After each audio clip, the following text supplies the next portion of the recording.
বা আমরা কোন অবস্থাতে আছি, যে আল্লাহ রাব্বুল আলামিন আমাদের প্রতি কতটুকু নারাজ হয়েছেন। অথচ পবিত্র কোরআন সাক্ষী দিয়েছেন, পবিত্র কোরআন বলেছেন, আল্লাহ রাব্বুল আলামিন বলে দিয়েছেন, আমার বান্দা যখন আমাকে ডাকে, আমি আমার বান্দার ডাকে পৃথিবীতে হোক যেখানে হোক, আমি আমার বান্দার ডাকে সাড়া দিয়ে দিই। এটা কোরআনে কারিমের ভাষা। 1 মিনিটে খুব ভালো করে বুঝে নেবেন কথাটা। আল্লাহ বললেন, আমার বান্দা যখন ডাকে, আমি বান্দার ডাকে সাড়া দিই। আল্লাহকে বললেন, ওয়াইজা সালাকা ইবাদি আন্নি ফাইন্নী করিব। আল্লাহ রাব্বুল আলামিন তেলাওয়াত করে বললেন, পৃথিবীর মানুষরে তোমরা জেনে রাখো বলে কি, আমাকে তখন আমার কাছে যদি তোমরা সওয়াল করো, আমার কাছে যদি কোনো কিছু চাও, আমার সম্পর্কে যদি পৃথিবীর জমিনের ভিতরের কোন মানুষ যদি তোমাদের কাছে প্রশ্ন করে রব্বুল আলামিন কোথায় আছেন, এমন যদি প্রশ্ন কেউ করে, আমার সম্পর্কে যদি কোনো সওয়াল উঠে যায়, যদি প্রশ্ন উঠে যায়, হে নবী আপনি বলে দেন বলে কি, ফাইন্নী করিব, তোমরা জেনে রাখো আমি আল্লাহ রাব্বুল আলামিন তোমাদের নিকটেই রয়েছি। এর অর্থ হচ্ছে আল্লাহ রাব্বুল আলামিন আমাদের নিকটে আছেন, মানে আল্লাহর নজর, আল্লাহর এলেম, আল্লাহর পাওয়ার, আল্লাহর জ্ঞান, আল্লাহর শক্তি আমাদের নিকটবর্তী রয়েছেন। এটাই মুফাসসিরুনে কেরাম অর্থ করেছেন, ফা ইন্নী করিব, আল্লাহর জ্ঞান, আল্লাহর নজর, আল্লাহর শক্তি, আল্লাহর সব কিছু আমাদের নিকটে রয়েছে। এটা কথা আল্লাহ রাব্বুল আলামিন বললেন। আমার সম্পর্কে যদি কেউ জিজ্ঞাসা করে, বলে দাও আমি আল্লাহ রাব্বুল আলামিন তোমাদের নিকটেই রয়েছে। এবার আল্লাহ রাব্বুল আলামিন বললেন, উজিবু দাওয়াতাদ দা, আমি আল্লাহ রাব্বুল আলামিন বলে দিলাম, পৃথিবীর জমিনের ভিতরে যদি কেউ আমাকে যদি ডাক দিয়ে দেয়, আমি আল্লাহ রাব্বুল আলামিন ওই বান্দার ডাকে আমি আল্লাহ নিজে সাড়া দিয়ে দেই। আল্লাহর ডাকে সাড়া দেই। আমি আল্লাহ রাব্বুল আলামিন তোমাদেরকে বলে দিলাম, আমাকে যদি কেউ ডাক দেয়, আমি আল্লাহ রাব্বুল আলামিন বান্দার ডাকে সাড়া দিয়ে দেই। হয়তো তোমরা মনে মনে ভাববে, আমাকে তোমরা ডাক দিয়েছো, আমি তোমার ডাকে সাড়া দেব না। না না না, আমাকে যদি তোমরা ডাক দাও বা আমাকে যদি কেউ ডাক দেয়, আমি আল্লাহ রাব্বুল আলামিন বান্দার ডাকে সঙ্গে সঙ্গে সাড়া দিয়ে দেই। এটা আল্লাহর ভাষা। আল্লাহকে যদি আমরা ডাকি, আল্লাহকে যদি কিছু বলি, আল্লাহকে যদি কিছু বলা যায়, আল্লাহ আমাদের ডাকে সাড়া দেন বা দেবে। একবার সুবহানাল্লাহ বলেন। একথা পবিত্র কোরআনে আল্লাহ বললেন। আল্লাহ রাব্বুল আলামিন বললেন, বান্দা যখন আমাকে ইজাদান, যখন আমাকে ডাকে, তার ডাকে আমি সাড়া দিয়ে দিচ্ছি। এবার এই আয়াতে আল্লাহ রাব্বুল আলামিন শেষের দিকে বলে দিলেন, ফাস্তাজিবু লি ওয়া লিউমিনু বি লাআল্লাহুম ইয়ারশুদুন। আল্লাহ রাব্বুল আলামিন বলে দিলেন, ওজন্য আমি চাইছি এই পৃথিবীর বান্দারা পূর্ণভাবে এই পৃথিবীর জমিনে আমার উপর ঈমান আনুক, আমার কাছে কিছু আশা রাখুক, আমার কাছে কিছু চাক। এরকম যদি বান্দারা করে, তাহলে আমি আল্লাহ রাব্বুল আলামিন বলে দিলাম, তারাই সরল প্রাপ্ত পানাওয়ালা জাতের মধ্যে, সরল প্রাপ্ত পানাওয়ালা মানুষের মধ্যে তারাই হবে এই পৃথিবীতে, যারা আল্লাহ রাব্বুল আলামিনের প্রতি ঈমান আনার পরে আল্লাহ রাব্বুল আলামিনকে যারা ডাকবে। এবার একটা কথা আছে, আল্লাহ রাব্বুল আলামিনকে ডাক দিলে আল্লাহ শোনেন বা আল্লাহ সঙ্গে সঙ্গে কবুল করেন, এর পৃথিবীতে কি কোনো প্রমাণ আছে? হাজার হাজার রয়েছে প্রমাণ এই পৃথিবীতে। কোন বান্দা, কোন গ্রুপ, কোন যে কোনো আল্লাহকে যদি ডাক দেয়, আল্লাহ রাব্বুল আলামিন তার ডাকে সাড়া দেন। সহিহ বুখারী শরীফে একটা হাদিস এসেছে, হাদিসে কুদসি। কথাটা নবীর মুখ দিয়ে বলেছেন, কিন্তু কথাটা ডাইরেক্ট আল্লাহ বলবেন। হাদিসে কুদসি, নবীর মুখ দিয়ে কথা বলেছেন, কথাটা আল্লাহর, তাহলে একে বলে হাদিসে কুদসি। তাহলে আল্লাহ রাব্বুল আলামিনকে ডাকলে আল্লাহ শোনেন, এটা প্রমাণ করেছেন আল্লাহ নবী সাল্লাল্লাহু আলাইহি ওয়াসাল্লাম। আল্লাহ নবী সাল্লাল্লাহু আলাইহি ওয়াসাল্লাম বললেন, আল্লাহ তাআলা বলেন, আনা ইনদা যন্নি আবদি বি। আল্লাহ তাআলা বললেন, আল্লাহ নবী সাল্লাল্লাহু আলাইহি ওয়াসাল্লাম কৌল নবী সাল্লাল্লাহু আলাইহি ওয়াসাল্লাম মুখ দিয়ে বলে দিলেন কথাটা আল্লাহ। আল্লাহ বলেন কি, আনা ইনদা যন্নি আবদি বি, আমার বান্দা আমাকে পৃথিবীতে যেমনই ধারণা করে, আমি বান্দার প্রতি পৃথিবীতে তেমনই হয়ে যাই। আজকেও দেখলাম এই হাদিসের ব্যাখ্যায় মুফাসসিরিনে কেরাম তুলে ধরেছেন, কোন বান্দা যদি আল্লাহকে মনে মনে ভাবে আমি জীবনে অনেক গুনাহ করেছি, আল্লাহ মাফ করনেওয়ালা, আল্লাহ তুমি আমাকে জীবনের গুনাহ মাফ করো, জীবনের মতো যদি কেউ সারেন্ডার করে, আল্লাহ তখন মাফকারী হয়ে আল্লাহ ওই লোকের জীবনের গুনাহ কথা মাফ করে দেয়। জোরে একবার সুবহানাল্লাহ বলে। কোন মানুষ যদি পৃথিবীতে বলে আল্লাহ আমি তোমার কাছে এই আশা নিয়ে তোমার কাছে পৃথিবীতে হাত তুলেছি, তুমি আমার এই আশাকে কবুল করো, আল্লাহ রাব্বুল আলামিন বলেন আমার কাছে যদি আশা করে তখন ডাক দেয়, আমি আল্লাহ রাব্বুল আলামিন তখন তার ডাকে সাড়া দিয়ে দিই। এটা বুখারীর হাদিস। আল্লাহ নবী সাল্লাল্লাহু আলাইহি সাল্লাম বললেন ওয়া আনা মাহু ইজা যাকারানি, আমার বান্দা যদি আমাকে জিকির করে, আমার বান্দা যদি আমাকে স্মরণ করে, আমার বান্দা যদি আমাকে ডাকে, তখন আমি আল্লাহ ওই বান্দার সঙ্গী হয়ে যাই। আবার জোরে সুবহানাল্লাহ বলেন। সহিহ বুখারীর হাদিস এটা, ওয়া আনা মাহু ইজা যাকারানি, আমার বান্দা যখন আমাকে স্মরণ করে আমি তখন তার সঙ্গী হয়ে যাই। এটা আল্লাহ রাব্বুল আলামিনের কথা। এবার দ্বিতীয় নম্বর আল্লাহ নবী সাল্লাল্লাহু আলাইহি ওয়াসাল্লাম বললেন, আল্লাহ তাআলা বলেছেন ওয়াইন যাকারানি ফি মেলায়েন, এই পৃথিবীর কোন মানুষেরা কোন যদি জালসাতে ডাকে, যেমন আজকে আমরা জালসায় বসেছি, আজকে আমরা মেহফিলে বসেছি, একটা ধর্মীয় জালসায় বসেছি, আজকে একটা মেলায় বসেছি। আরবি শব্দ একটা মেলা মানে একটা সভা, একটা জালসা, একটা বৈঠক। আল্লাহ নবী সাল্লাল্লাহু আলাইহি ওয়াসাল্লাম বললেন আল্লাহ বলে যে কোন বান্দারা যখন একটা জালসার ভিতরে বসে আমাকে ডাকে, তখন আমি আল্লাহ রাব্বুল আলামিন বলে দিলাম তোমাদের কাছে যাকারতু ফি মালাইন খায়রুম মিনহুম, তোমরা যত সুন্দর করে জালসায় আমাকে ডেকেছো, তার থেকে উৎকৃষ্ট একটা জালসা আমি আল্লাহ রাব্বুল আলামিন আমার রহমতের ফেরেশতা দিয়ে বিরাট একটা জালসা পেতে দিয়ে তোমাদের সম্পর্কে আমি আল্লাহ রাব্বুল আলামিন একটা জালসা পেতে দিয়ে তোমাদেরকে স্মরণ করি। একবার জোরে সুবহানাল্লাহ বলেন। আমরা যদি আজকের জালসাতে আল্লাহর গুণকীর্তন করি, আল্লাহর নাম নেই, আল্লাহর নাম গুণকীর্তন করে আল্লাহকে সন্তুষ্টি করতে চাই, আল্লাহ রাব্বুল আলামিন আমাদের থেকে উত্তম জালসা করে আল্লাহ তাআলা আমাদেরকে স্মরণ করবেন। এটা হাদিস বুখারী। আল্লাহ নবী সাল্লাল্লাহু আলাইহি ওয়াসাল্লাম বলে দিলেন। এবার আসেন, তারপরে একটা বাক্য বলেছেন আল্লাহ তাআলা, এই বাক্যটার বিশাল অর্থ। আল্লাহ রাব্বুল আলামিন নবী সাল্লাল্লাহু আলাইহি ওয়াসাল্লাম বলেন যে আল্লাহ তাআলা বলেন ওয়াইন তাকাররাবা ইলাইয়া বিশিবরিন, এই পৃথিবীর মানুষ কোন একটা মানুষ যদি আল্লাহ রাব্বুল আলামিনের দিকে এই আধা হাতের নিচে 4 আঙ্গুলের উপরে, এক আরবিতে শিবরিন বলা হয়, শিবরান বা শিবরিন। আল্লাহ নবী সাল্লাল্লাহু আলাইহি ওয়াসাল্লাম বললেন এই পৃথিবীর যে কোনো একটা মানুষ আমার দিকে যদি 4 আঙ্গুল এগিয়ে যায়, আমি আল্লাহ রাব্বুল আলামিন তোমাদের কাছে বললাম তাকাররাবতু ইলাইহি যিরাআন, আমি আল্লাহ রাব্বুল আলামিন ওই বান্দার দিকে 1 হাত এগিয়ে যাই। একবার জোরে সুবহানাল্লাহ বলেন। একটু আরো জোরে সুবহানাল্লাহ বলেন।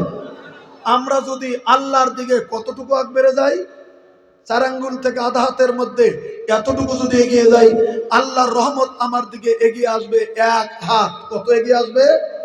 1 হাত। দ্বিতীয় নাম্বার আল্লাহ রাব্বুল আলামিনের নবী বললেন ওয়াইন তাকাররাবা ইলাইয়া যিরাআন, পৃথিবীর কোন মানুষ আমার দিকে যদি 1 হাত যখন এগিয়ে আসবে, আমি আল্লাহ রাব্বুল আলামিন বলে দিলাম তাকাররাবতু ইলাইহি বান, তখন একটা মানুষ একবারে হাতের আগা থেকে শুরু করে ডানা পর্যন্ত থেকে বান বলা হয়, একদম টোটাল হাত পর্যন্ত আল্লাহ রাব্বুল আলামিনের রহমত আমাদের দিকে জমিনের ভিতরে এগিয়ে আসবে। আমরা একাতে গিয়ে যাব, আল্লাহ রাব্বুল আলামিনের রহমত, আল্লাহ রাব্বুল আলামিনের নজর আমাদের পূর্ণ বাহু পর্যন্ত জমিনের ভিতরে এগিয়ে আসবে। ভাইগো, আল্লাহ রাব্বুল আলামিন শেষের বাক্যটা বললেন বলে কি, বান্দারা রে আমি আল্লাহ রাব্বুল আলামিন তোমাদেরকে জানিয়ে দিলাম ওয়াইন আতানি ইয়ামশি, পৃথিবীর কোন বান্দা যদি আমার দিকে যদি হেঁটে হেঁটে হেঁটে হেঁটে যদি আমার দিকে একবারে এসে যায়, পৃথিবীর কোন বান্দা আমার দিকে যদি পায়দল এগিয়ে যায়, পায়ে হেঁটে হেঁটে যদি আমার দিকে আসতে শুরু করে দেয়, আমি আল্লাহ রাব্বুল আলামিন বলে দিলাম আতাইতু হারাওয়ালা, আমি আল্লাহ ওই বান্দার দিকে তখন আমার রহমতটা তখন দৌড়ে দৌড়ে দৌড়ে দৌড়ে ওই বান্দার দিকে চলে যায়। নারে তাকবীর। আমরা আল্লাহর দিকে যাবো হেঁটে, আর আল্লাহর রহমত আমাদের দিকে আসবে দৌড়ে। এটা সহিহ হাদিসের বুখারী হাদিস, সহিহ বুখারী শরীফের হাদিসে কুদসিতে আল্লাহ নবী সাল্লাল্লাহু আলাইহি ওয়াসাল্লাম ক্লিয়ার করে বর্ণনা করলেন। আজকের জামিনে আমরা যারা এসেছি, আমাদের এখানে দুটি রাস্তা। একটি হচ্ছে এই, অন্তত আজকের জালসায় যদি এসেছি, আমাদের একটাই কামনা করতে হবে, সেটা মুক্তি কামনা। আল্লাহ রাব্বুল আলামিন যদি আমার দিকে এগিয়ে আসে, আল্লাহর রহমত যদি আমাদের দিকে এগিয়ে আসে, আল্লাহর কাছে যা কিছু বলা যায় যদি আল্লাহ কবুল করে, এটা যদি আল্লাহ রাব্বুল আলামিন পবিত্র কোরআনে বলেছেন, আমরা আল্লাহর কাছে জীবনটা সারেন্ডার করে দিয়ে আমরা আল্লাহ রাব্বুল আলামিনের দিকে এগিয়ে যাব। আল্লাহ যেন আমাদেরকে তার দিকে এগিয়ে নিয়ে আল্লাহর খালেস বান্দা বলে পৃথিবীতে যেন আমাদেরকে চালিয়ে নিয়ে যায়। আল্লাহ যেন তৌফিক দেয়। একবার জোরে আমরা আল্লাহুম্মা আমিন বলি, আল্লাহুম্মা আমিন। এবার আসুন, আমি আপনাদেরকে বলেছিলাম আল্লাহর কাছে যদি বলা যায়, সেটা পৃথিবীতে হাজারো প্রমাণ রয়েছে আল্লাহ ডাইরেক্ট শুনেছেন। এবার একটা গল্প শোনাচ্ছি আপনাদের কাছে, শুনে নেন। বলুন, আমাদের যিনি নবী, আমাদের যিনি রাসূল, আমাদের আখেরি নবী হযরত মুহাম্মদুর রাসূলুল্লাহ সাল্লাল্লাহু আলাইহি ওয়াসাল্লাম পৃথিবীর জমিন থেকে যখন ইন্তেকাল করলেন, আমাদের নবী যখন পৃথিবীর জমিন থেকে ইন্তেকাল হয়ে গেলেন, আল্লাহ রাব্বুল আলামিনের নবীর ইন্তেকালের পরে পৃথিবীর জমিনের ভিতরে যিনি খলিফাতুল মুসলিমিন হয়েছিলেন, তার নাম হলো হযরতে আবু বকর সিদ্দিক রাদিয়াল্লাহু তাআলা আনহু। এটা আমরা জানি। আল্লাহর নবীর ইন্তেকালের পরে গোটা পৃথিবীর জমিনে যিনি মুসলিম জাহানের খলিফা হয়েছিলেন, তার নাম হযরত আবু বকর সিদ্দিক রাদিয়াল্লাহু তাআলা আনহু। কতদিন তিনি রাজত্ব করেছিলেন? কতদিন তিনি খলিফাগিরি করেছিলেন? 2 বছর। 2 বছর পরে হযরত আবু বকর সিদ্দিক রাদিয়াল্লাহু তাআলা তিনি ইন্তেকাল করলেন। আল্লাহ রাব্বুল আলামিনের নবীর দ্বিতীয় একজন এমন একজন সাহাবী, তার নাম হলো হযরত ওমর ফারুক রাদিয়াল্লাহু তাআলা আনহু। পৃথিবীর জমিনের ভিতরে তিনি আবার হযরত ওমর, তিনি দ্বিতীয় খলিফা জমিনের ভিতরে তিনি হয়ে গেলেন। হযরত ওমর দ্বিতীয় খলিফা। হযরত ওমরের কালামে গোটা পৃথিবীর বিরাট বিরাট দেশগুলি হযরত ওমরের কালামে পৃথিবীতে ইসলামের দিকে তার আদর্শের দ্বারা হোক, তার চরিত্রের দ্বারা হোক, তার আমলের দ্বারা হোক, তার ব্যবহারের দ্বারা হোক, তার নেতৃত্বের দ্বারা হোক, পৃথিবীর জমিনে বড় বড় দেশগুলি ইসলামের ছায়াতলে চলে এসেছিল হযরতে ওমর ফারুক রাদিয়াল্লাহু তাআলা এর খেলাফতে। তিনি অনেক লম্বা খেলাফতগিরি করেছিলেন। তাই হযরত ওমরের কালামে একটা মোটামুটি ইসলামের দিকে দেশগুলি দীক্ষিত হয়েছিল। আমি তার ভিতরে একটা কথা আপনাদের কাছে বলছি। হযরত ওমর ফারুক যখন খলিফাতুল মুসলিমিন 20 হিজরিতে বর্তমান যেটা মিশর, বর্তমান যেটা মেসর শহর, বর্তমান বিশ্বে যেটা মিশর রূপে নাম, আপনারা জানেন যে মিশরে হযরত মুসা কালিমুল্লাহ জন্মগ্রহণ করেছিলেন, যে মিশরে ফেরাউন জন্মগ্রহণ করেছিল, যে মিশরে ফেরাউন রাজত্ব করেছিল, যে মিশরে মুসা কালিমুল্লাহর সাথে ফেরাউন যুদ্ধ বিগ্রহ হয়েছিল, যে মিশরের নীল নদীতে ফেরাউন ডুবে পৃথিবীর থেকে তার বাহিনী নিয়ে পৃথিবীর থেকে ডুবে সমস্ত ফেরাউন বাহিনী পৃথিবীর জমিনের ভিতরে ধ্বংস হয়েছিল, সেই মিশরের কথাটা বলছি। ফেরাউনদের বংশক্রমে থাকতে থাকতে থাকতে থাকতে তখন চলতে চলেছিল। আল্লাহ রাব্বুল আলামিনের নবীর ইন্তেকালের পরে হযরত খলিফাতুল মুসলিমিন হযরত ওমর ফারুক রাদিয়াল্লাহু তাআলা যখন খলিফা 20 হিজরিতে, ওই হযরতে আমর ইবনুল আস রাদিয়াল্লাহু তাআলা নামে একজন সাহাবী ছিলেন। এই হযরত আমর ইবনুল আস রাদিয়াল্লাহু তাআলার নেতৃত্বে হযরত ওমরের খেলাফতের কালে গোটা মিশর দেশটা মুসলমানের আয়ত্তাধীনে এসে তিনি মুসলমানের স্বাধীনতার জমিনের ভিতরে চলে এসেছে। নারে তাকবীর! এটা কত হিজরিতে হয়েছিল? 20 হিজরিতে। 20 হিজরিতে হযরত ওমরের খেলাফত কালে গোটা মিশর মুসলমানের আয়ত্তাধীন চলে আসলো। হযরত ওমর ফারুক তখন খলিফাতুল মুসলিমিন, হযরত আমর ইবনুল আস রাদিয়াল্লাহু তাআলা ছিলেন এই দলের বাহিনীর নেতা। তার নেতৃত্বে মিশর দখল হয়ে গেল ইসলামের করতলে। আল্লাহ নবী সাল্লাল্লাহু আলাইহি ওয়াসাল্লামের সাহাবী হযরত ওমরের কালামে তিনি তখন দখল করে ফেললেন। মিশর দখল করলে মিশরের আন্ডারেই নীল দরিয়া। খুব ভালো করে বুঝে নেবেন 2 মিনিট। মিশরের আন্ডারেই নীল দরিয়া, বিরাট সাগর। দখল হওয়ার সামান্য কিছুদিন পরে মিশরের অবস্থা এমন কঠিন হয়ে গেল, কহর পড়ে গেছে, মরুভূমি জায়গা, বৃষ্টি হয় না। খরার কবলে গোটা দেশ যেমন অগ্নি গর্ভর মতো জমিনের ভিতরে চলছে। তার মানে বৃষ্টি নাই, কোনো কিছু নাই, পানি নাই মিশরের মাটিতে, আকাশ থেকেও বৃষ্টি হয় না, একবারে খরা অবস্থা জমিনের ভিতরে চলছে, খরা কাল জমিনের ভিতরে চলছে, পানি নাই। ওই নীল দরিয়ার চতুর্দিকের মানুষ গলেন, বাহিনী গলেন। হযরত আমর ইবনে আল-আস রাদিয়াল্লাহু আনহু তখন নেতা হয়ে গেছেন, আমির। ওই এলাকার আমির হযরত আমর ইবনে আল-আস রাদিয়াল্লাহু আনহু। হযরত আমর ইবনে আল-আসের কাছে গো মিশরের সমস্ত মানুষ গুলিন, জনসাধারণ গুলিন, তারা আছে ওই হযরত আমর ইবনে আল-আসের কাছে তখন চলে এসেছে। এসে বলতেছে, হুজুর আপনি তো আমাদের দেশের এখন নেতা, এখন আপনার কানুনও তো আমাদের চলতে হচ্ছে, কিন্তু একটা কানুন কি জানেন? বলে কি? এই যে নীল দরিয়ার পানি একবারে নিচে চলে গেছে, শুকিয়ে গেছে নীল দরিয়া, এখানে পানি যে দরকার, এখন খরাং যে চলছে, পানি দরকার হয়ে যাবে, আল্লাহ দেবে। বলে না। বলে তাহলে কি? বলে সেই তাহানি যুগ থেকে, সেই জাহিলিয়াতের যুগ থেকে আমাদের অভ্যাস হয়েছে গো, এখন যে মাসটা পড়ছে এই মাসের 16 তারিখে আমরা একটা কাজ করি। বলে কি?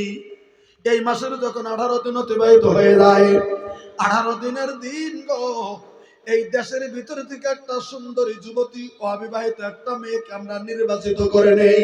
কথাটা ভালো করে বুঝে নেবেন।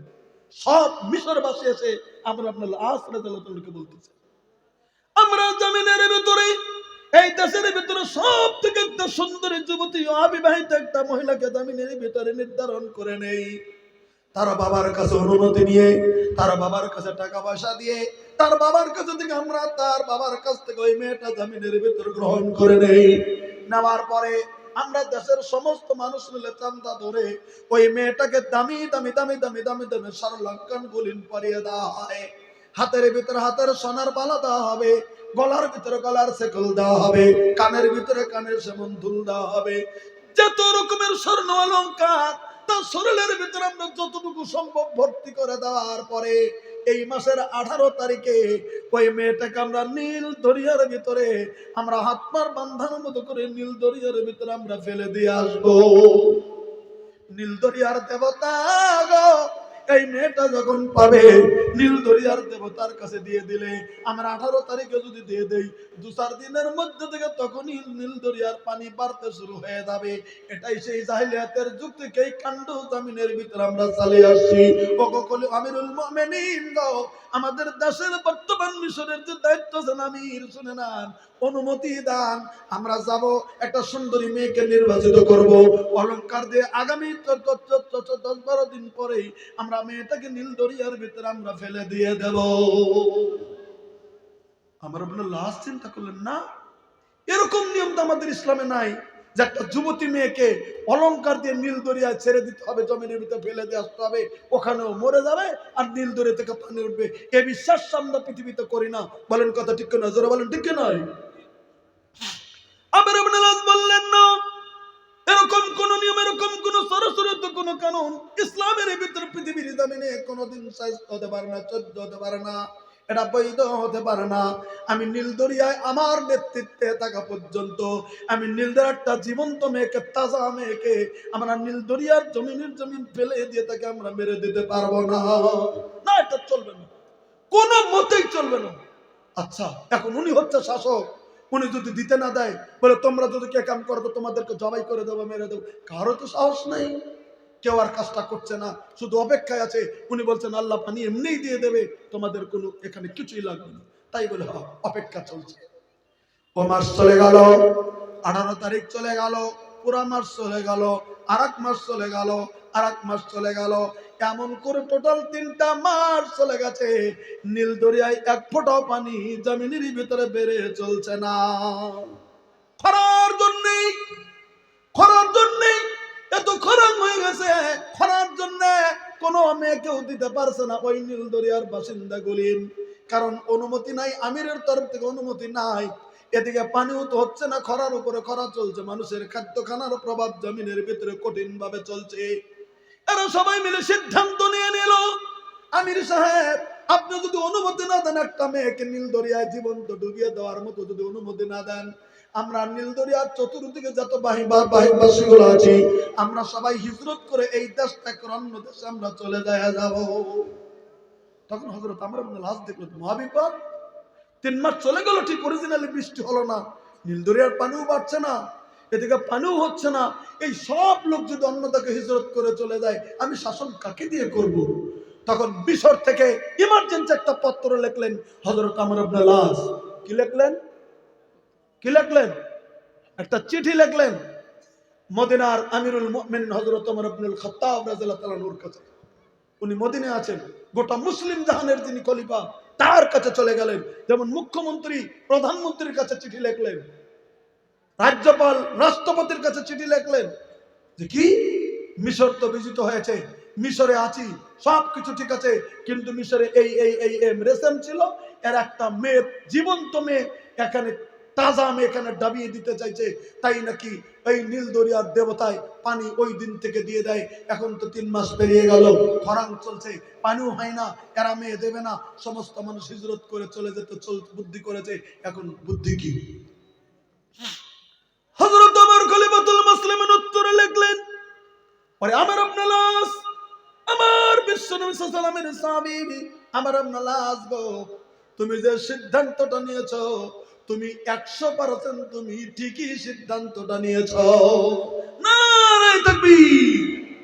তুমি 100% সঠিক সিদ্ধান্ত নিয়েছো, তুমি 100% সঠিক সিদ্ধান্ত নিয়েছো, 100% তুমি ঠিক সিদ্ধান্ত নিয়েছো, তুমি পৃথিবীর দামি নেই। তবে অপেক্ষা করো গো, তুমি একটু দাঁড়াও, আমি দেখছি রব্বুল আলামিন কেন নীল দুনিয়ার ভিতরে পানি দিচ্ছেন না। তাই গো হযরত ওমর ফারুক, তিনি মুসলিম জাহানের খলিফা, রব্বুল আলামিনের কাছে কত বিশ্বাস, তিনি একটা কাগজের ভিতরে নিজের হাতে 2টি লাইন লিখে দিয়েছেন।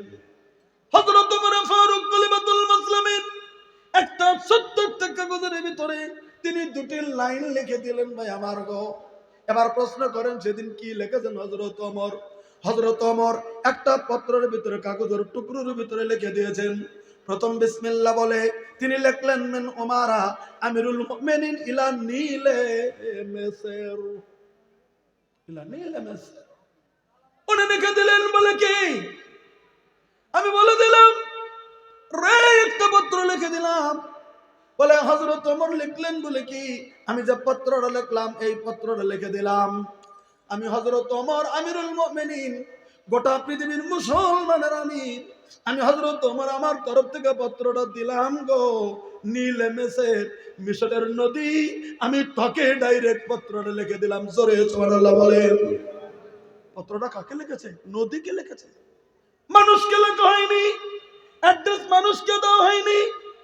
ইতিহাসগুলো তখন বের হয়ে যাবে, ইলা নীল মেসের, মিশরের নদীকে চিঠিটা লেখছে, নদী কোটা অ্যাড্রেস করে চিঠিটা জামিনের ভিতরে লিখে দিয়েছেন। চিঠি লিখে বলতেছেন, বলে নীল মেসের রে, ওরে মিশরের নীল নদী রে, আমি খলিফাতুল মুসলিমিন হযরত ওমর তোকে লিখলাম। বলে কি লিখছেন? বলে আম্মা বাপ, এবার আমার কথাটা তুমি ভালো করে শুনে নাও রে মিশরের নীল নদী, তুমি শুনে নাও।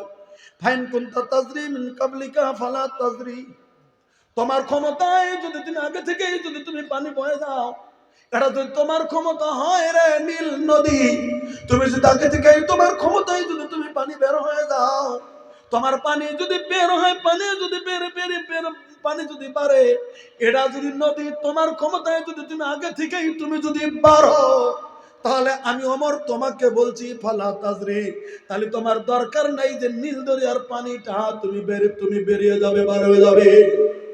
নীল দরিয়ার পানি তুমি পারবে, দরকার নাই।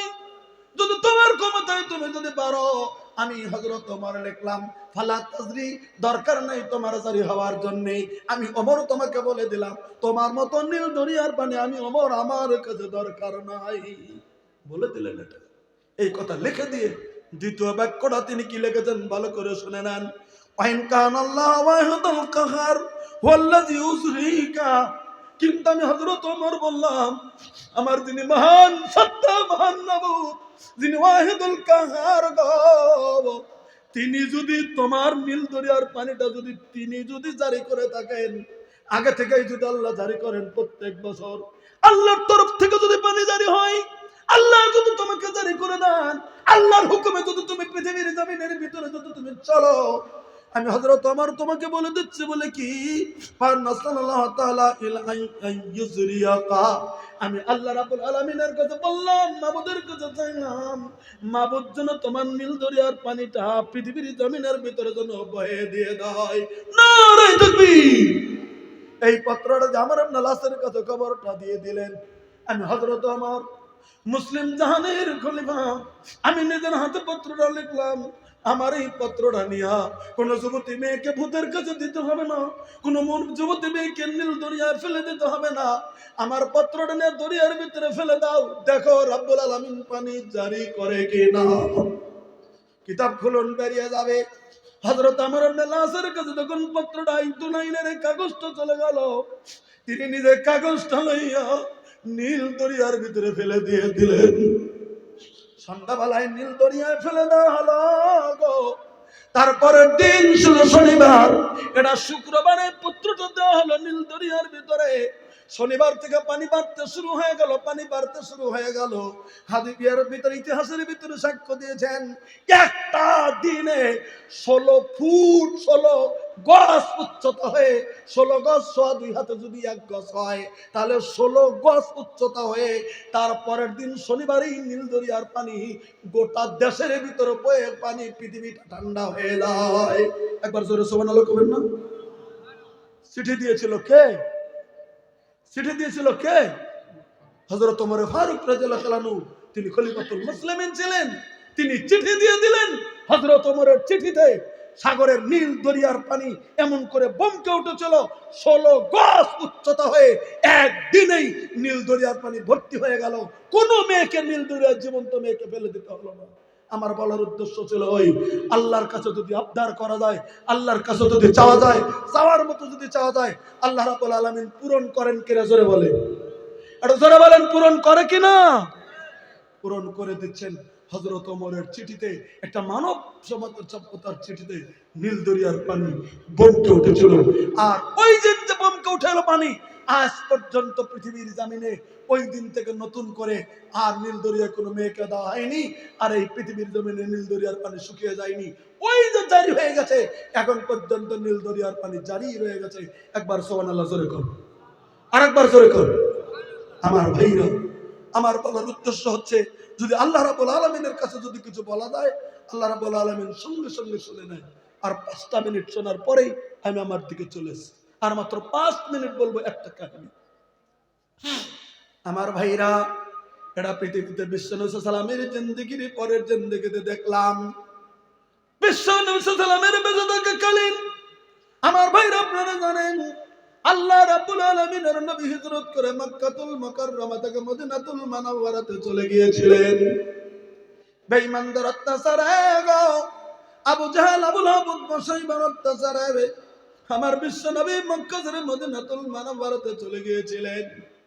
নবী যখন মদিনায় গেলেন, মদিনার মানুষগুলি আল্লাহ রাব্বুল আলামিনের নবীর দিকে জড়ো হয়ে তারা কালেমা গ্রহণ করে করে করে করে তারা মুসলিম হতে শুরু হয়ে গেল। মক্কার বেঈমানদের হিংসা শুরু হয়ে গেল। কি করে রে মুহাম্মদ, তুই মদিনায় গেলি, মদিনায় তোর বাহিনীগুলি বাড়াইতে শুরু করে দিয়েছিস। না না না, এটা আমরা বাড়াতে দেব না। আমরা মদিনা ঘেরাও করে আক্রমণ করে তোকে জমিনের ভিতরে তাদেরকে অপমানগ্রস্ত করে দেব।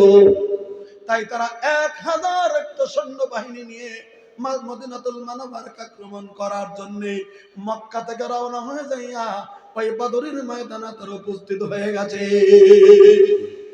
গুপ্তচর তারা ছিল। মদিনায় খবর পৌঁছে গেল।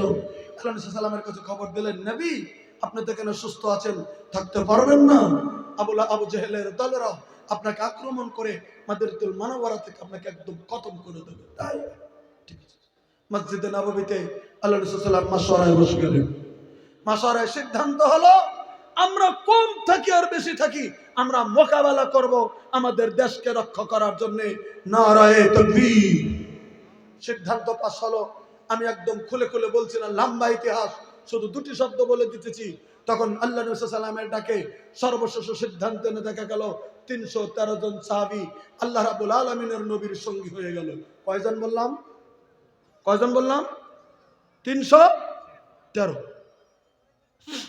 313 জন মদিনার আনসার এবং মক্কার কিছু মুহাজির সাহাবী মিলে 313 জন তারা রেডি হয়ে গেল। আল্লাহ রাব্বুল আলামিনের নবী সাল্লাল্লাহু আলাইহি ওয়াসাল্লামের সঙ্গে তারা বদরের ময়দানে চলে যাওয়ার জন্য তারা রেডি। আল্লাহ রাব্বুল আলামিনের নবী বদরের ময়দানের কমান্ডার 313 জন সাহাবী নিয়ে আল্লাহ রাব্বুল আলামিনের নবী চলে গেলেন, বদরের প্রান্তরে চলে গেলেন। এদিকে মক্কার আবু জেহেলের দলেরা আগে থেকে অশ্বারোহী নিয়ে, ঘোড়া নিয়ে, উট নিয়ে, তাদের সমস্ত সামানপাতি নিয়ে তারা বদরের ময়দানে উপস্থিত হয়ে গেছে। মাটিগুলি যেখানে শক্ত, পাহাড়িয়া মাটি, খুবই শক্ত শক্ত শক্ত শক্ত যেখানে মাটি, সেখানে তার 1000 মানুষের একটা তাম্বুরা গেড়ে দিয়ে সেখানে ঘাঁটি বেঁধে আল্লাহ রাব্বুল আলামিনের নবীর বিরুদ্ধে করার জন্য সে জায়গার ভিতরে সৈন্য সামন্ত নিয়ে তারা রেডি হয়ে গেল। আল্লাহ রাব্বুল আলামিনের নবী পড়ে গেলেন 313 জন সাহাবী নিয়ে। তিনি সেদিন সেই মুহূর্তে যেতে পারলেন না, তিনি পরের দিন চলে গেলেন। পরে চলে যাওয়ার পরে নবী যা লক্ষ্য করে দেখলেন শক্ত মাটিগুলি ওরা দখল করে ফেলেছে।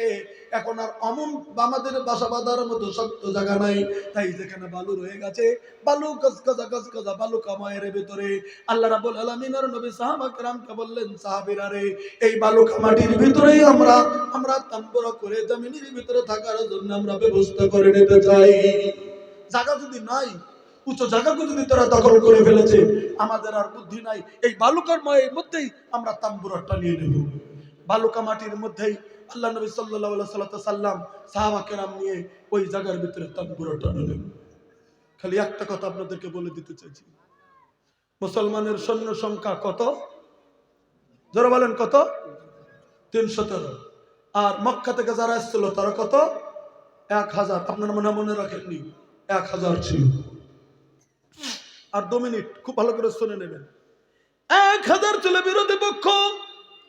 আল্লাহ রাব্বুল আলামিনের নবীর 313 জন গুপ্ত বাহিনীর কাছে নবী খবর শুনে নিলেন ওরা 1000 জন আছে।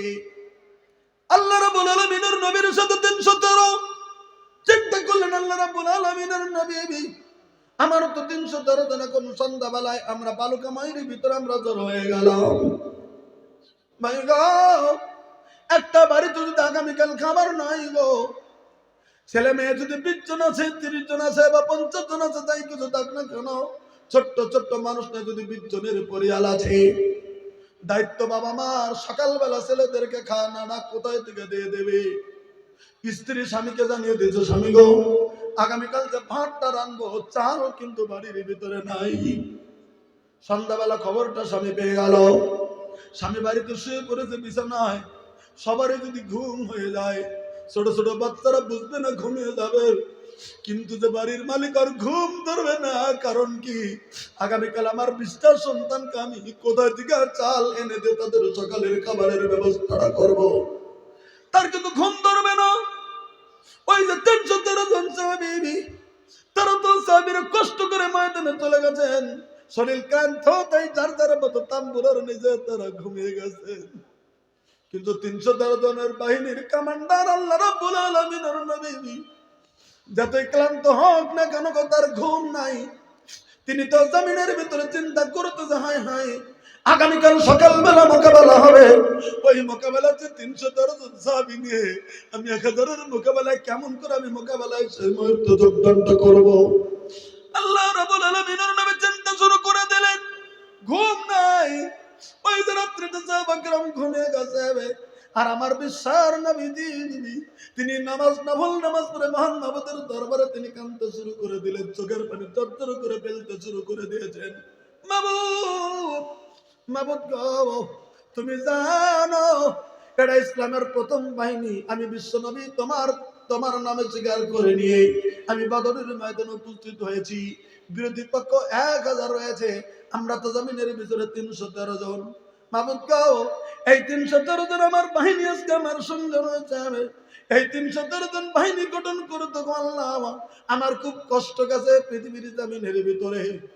আমি আল্লাহ গো এই 313 জন বাহিনী খুব কষ্ট করে গুটিয়েছি। আমি 313 জন বাহিনী গঠন করতে তাইবের ময়দানে আমি যুবকদের পাথরের আঘাতে আমার শরীরগুলি ক্ষত বিক্ষত জমিনের ভিতরে করে দিয়েছিলাম। আমার শরীরের রক্তগুলি ঝরিয়ে দিয়েছে পৃথিবীর জমিনে। মাবুদ গো এই 313 জন বাহিনী গঠন করতে আমার নিজের মাতৃভূমি ছেড়ে দিয়ে আমি মক্কা ছেড়ে দিয়ে আমি মদিনাতুল মুনাওয়ারাতে চলে এসেছি। আল্লাহ গো এই 313 জন বাহিনী গঠন করতে আমি কাবা ঘরের জন্মকে নামাজ পড়তেছিলাম। জালিমেরা আমার মাথার উপর উঠে ভুঁড়ি পর্যন্ত তুলে দিয়েছে। আমি পৃথিবীর জামিনের ভিতরে সহ্য করে নিয়েছি। মাবুদ গো এটা ইসলামের প্রথম রঙ্গ। আল্লাহ তোমার কাছে আবদার করতেছি, দোয়া করতেছি, আমার এই 313 জন বাহিনীকে তুমি 1000-এর মোকাবেলায় তুমি হারিয়ে দিও না। এই কথা বলে তিনি মুনাজাত করে কাঁদতে কাঁদতে চোখের পানি ঝরঝর করে ফেলে দিয়ে তার বুকটা ঝরঝর করে পানি ঝরছে ঝরছে ঝরছে। আল্লাহ রাব্বুল আলামিনের নবী দোয়া ছেড়ে দেয় নাই। আল্লাহ রাব্বুল আলামিন বলে দিলেন, জিবরিল রে আর দেরি করিস না, বদরের ময়দানে আমার হাবিব আমার কাছে নামাজ পড়ে এমন করে কাঁদছে, এমন করে তিনি চোখের পানি ঝরাচ্ছে। আমার 313 জন বাহিনী নিয়ে আমার হাবিব বদরের ময়দানে উপস্থিত। আগামীকাল মহারণে লিপ্ত হয়ে যাবে। আমার নবী তাই ঘাবড়িয়ে জমিনের ভিতরে চোখের পানি ফেলতে হবে। ওরে জিবরিল তুই যা যা আমার হাবিবকে তুমি বলে দাও আমার হাবিব যেন চোখের পানিটা মুছে ফেলে দেয়। আমার হাবিব চোখের পানি মুছে ফেলে দিক। আমার হাবিবকে আমি 313 জনের মোকাবেলাতে ওই 1000-এর মোকাবেলাতে আমার হাবিবের 313 জন বাহিনীকে আমি আগামীকাল জয়লাভ ঘোষণা করে দিলাম। নারে তাকবীর! 313 জনকে জয়লাভ ঘোষণা করে দিলাম। তুমি যাও যাও তুমি বলে দাও। আর শুধুই নয়, আমি আল্লাহ রাব্বুল আলামিন বলে দিলাম আমার হাবিব যদি আমার জন্য যদি এমন করে কান্না করেছে, আমি তোমাকে বলে দিলাম তুমি খবরটা দিয়ে দাও আমার হাবিব চোখের পানি মুছে দিক। আমার হাবিবের জন্য আগামী কালকের জন্য আমি আল্লাহ 1000 ফেরেশতা একের পর এক আমার হাবিবের সৈন্য দলের ভিতরে শামিল হয়ে যাবে। আমি পাঠিয়ে দেব, যাও বলে দাও। হযরত জিবরিল চলে আসলেন। নবী বললেন, হুজুর আপনার চোখের পানি মুছুন, আপনার দোয়া কবুল হয়ে গেছে। আল্লাহ পেদার পে একের পর এক সারি সারি করে আল্লাহ 1000 গুপ্ত ফেরেশতাকে আপনার দলের ভিতরে কালকে শামিল করে দেবে। নারে তাকবীর! সকালবেলা হয়ে গেল, নবী চোখের পানি মুছে ফেললেন। নবীর অন্তরে খুশির ডাক বয়ে যাচ্ছে। সকালবেলা হয়ে গেল, আবু জেহেলের দল শক্ত মাটির মধ্যে রয়েছে। বিশ্বনবী সাল্লাল্লাহু আলাইহি ওয়াসাল্লাম সাহাবা কেরাম বালুকাময়ের মাটির মধ্যে রয়ে গেছে। আকাশে গ্রুম করে ডাক দিয়ে গর গর গর গর করে একদম বৃষ্টির ঝড় জমিনের ভিতরে শুরু হতে চললো। পাহাড়ের আঠাইলা মাটির ভিতরে যদি পানি পড়ে যায় একদম শক্ত মাটির দেখবে একদম নরম হয়ে পিছলা হয়ে গেল। এখন নিজেরাই পা পিছলে আসার পরে পরে পরে শক্তিটা কমজোরি হয়ে গেল। আর বিশ্বনবী যে শক্ত মাটি বালুকার মধ্যে উঁচাতো বাজে পা ধরা যায় না, পা ডেবে যায়, তার ভিতরে বিশ্বনবী তম্বুরা টানিয়েছিলেন। আকাশের বৃষ্টি পড়ে বালুগুলি একবারে শক্ত হয়ে গেল। আল্লাহ তাআলা বলে দিলেন, নবী এটা তোমার যুদ্ধের জেতার, এটা তোমার প্রথম সিংডম। আমি আল্লাহ রাব্বুল আলামিন তোমাকে রহমতের পানি দিয়ে তোমাকে জয়লাভের ঘোষণা দিয়ে দিলাম। নারায়ে তাকবীর! আমার ভাইরা আমি শুধু বলবো এখন তার যুদ্ধের কোন প্ররোচনার রূপ বর্তমান বিশ্বে কোথাও এগিয়ে যাবেন না। আমার কথা হলো এটা, তবে আল্লাহ রাব্বুল আলামিনের কাছে একটাই কামনা করবেন, আল্লাহ যেন আমাদেরকে পৃথিবীর জমিনে সহি শুদ্ধ রাস্তায় চালায়, আমাদের জীবনের গুনাহখাতা মাফ করে দেয়, আমাদের বাবা মা কবরের কাছে তাদের গুনাহখাতা মাফ করে দেয়। আল্লাহর কাছে বললে আল্লাহ যে শোনেন এই কথাটা প্রমাণ করার জন্য আমি দুটি ইতিহাস আপনাদের কাছে তুলে এনেছিলাম। আল্লাহকে আমরা ডাকবো, আল্লাহ যেন আমার ডাকে যেন আল্লাহ তাআলা যেন সাড়া দিয়ে দেয়, এই নিয়াত সব প্রত্যেকটা মুহূর্তে রেখে আল্লাহ তিনি দয়ার সাগর রহমতের মালিক এই কথা বলে বলে মহান মাবুদের দরবারে সব সময় দোয়া করবেন। আল্লাহ রাব্বুল আলামিন আমাদের দোয়া কবুল করে আমাদেরকে হালালের উপরে পৃথিবীতে চলার তৌফিক দেবেন। এটা মহান সত্তার কাছে ক্ষমতা রয়ে গেছে। আমার ভাইরা কিন্তু আজকে আমরা এমনই হয়ে গেছি, আজকে রাব্বুল আলামিনকে ডাকার মতো ক্ষমতা আমাদের হয় না, ডাকার মতো শক্তি আমাদের হয় না, ডাকার মতো ব্যবস্থা আমাদের হয় না, বিশ্বাস আমাদের জমিনের ভিতরে হয় না। কিন্তু মনে রাখবেন যত বড় মুসিবত হোক উদ্ধারের মালিক একমাত্র আল্লাহ। নারায়ে তাকবীর! আমাদের বাবা মা যাদের কবরে, তাদের কথা মনে করে কাঁদবেন, তাদের জন্য জমিনের ভিতরে হক কাম করবেন, তাদের জন্য জমিনের ভিতরে ভালো কাম করবেন। রাব্বুল আলামিন আমাদের আপনাদের দোয়া এই পৃথিবীর জমিনের ভিতরে কবুল করে আল্লাহ তাআলা আমাদেরকে সমস্ত ব্যবস্থা করে দেবেন, এই ওয়াদা আল্লাহ তাআলা পবিত্র কোরআনে দিয়েছেন। আমার ভাইরা, আজ আমরা প্রতিষ্ঠান কেন্দ্রিক আজকে আমরা জালসা দিয়েছি, আমরা জানি আমরা আজকে পরবর্তীতে আমাদের বক্তার বক্তব্য আমরা শুনবো। তবে একটা হাদিস আমি সব সময় আপনাদের কাছে বলে থাকি, সেই হাদিস বারবার বললেও তার ভিতরে আদর কমে যায় না।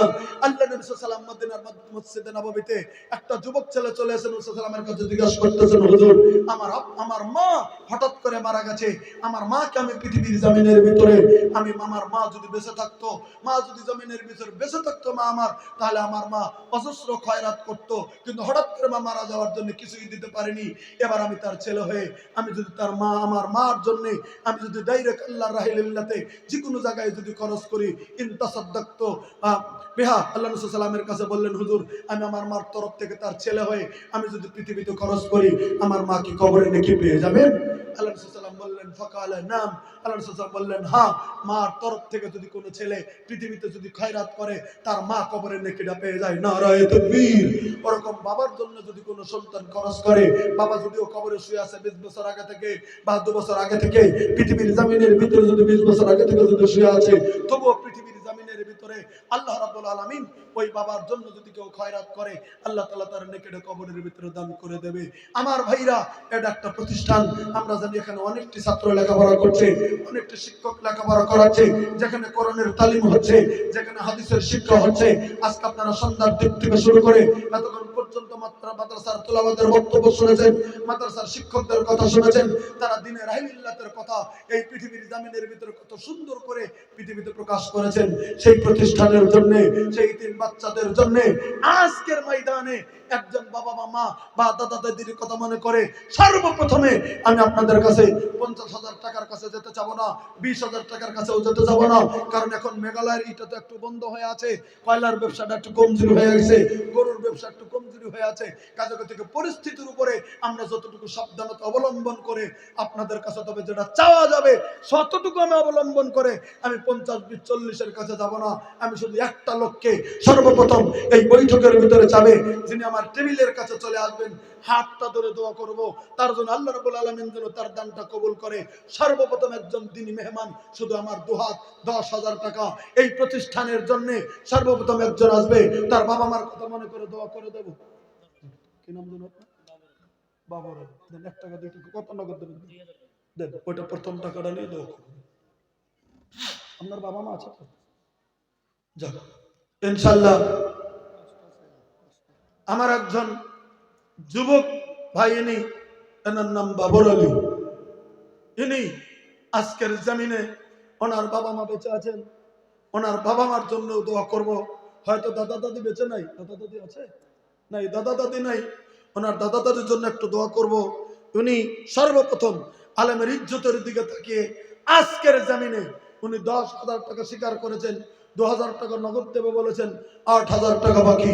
আপনাদেরকে নিয়ে দোয়া করব সুন্নতি তরিকায়, শুধু আমিনটা বলবেন, ইনশাআল্লাহ হয়ে যাবে, আমি দোয়াটা করে দেব। ভাইরা সময় নষ্ট করতে চাই না। জি জাযাকাল্লাহ হায়াকাল্লাহ। আমার ভাইজান বাবর আলী সাহেব, ওনার বাবা মা বেঁচে আছে, যতদিন বেঁচে থাকবে আল্লাহ যেন ঈমান আমানে কায়েম রাখে, আল্লামা আমিন বলেন। আল্লাহ গো, ওনার দাদা দাদি কবরের ভিতরে, মাবুদ তুমি দয়া করো, ওনার দাদা দাদির জীবনের গুনাহ তুমি মাফ করে দাও, আল্লাহ কালামা আমিন বলেন। আল্লাহ ওনার দাদা দাদির জীবনের গুনাহ তুমি মাফ করে দাও, কবরের দরজা তুমি জান্নাতের দরজার সঙ্গে তুমি মিলিয়ে দাও। মাবুদ, মাবুদ গো, এই ভাইজান যতদিন বেঁচে থাকবে আল্লাহ তুমি সংসার উন্নতিতে কামাইতে পার করে দাও, আল্লাহ ইমানের ভিতরে তুমি তাজাল্লি দিয়ে দাও। মাবুদ গো, এনার বাবা মাকে তুমি মাফ করে দাও আল্লাহ, মরণের সময়ে আল্লাহ তুমি কালেমা জবানে নসিব করে দিয়ে তুমি ইন্তেকাল দিও। আমিন আমিন সুম্মা আমিন। নারে তাকবীর। জাযাকাল্লাহ হায়াকাল্লাহ। ওনার ছেলে ম্যাট্রিক পরীক্ষা দেবে, ওনার ছেলের জন্য আরো 1,000 টাকার কথা উনি ঘোষণা করে দিয়েছেন। জাযাকাল্লাহ হায়াকাল্লাহ। আল্লাহ গো তুমি রহমান, তুমি রহিম, তুমি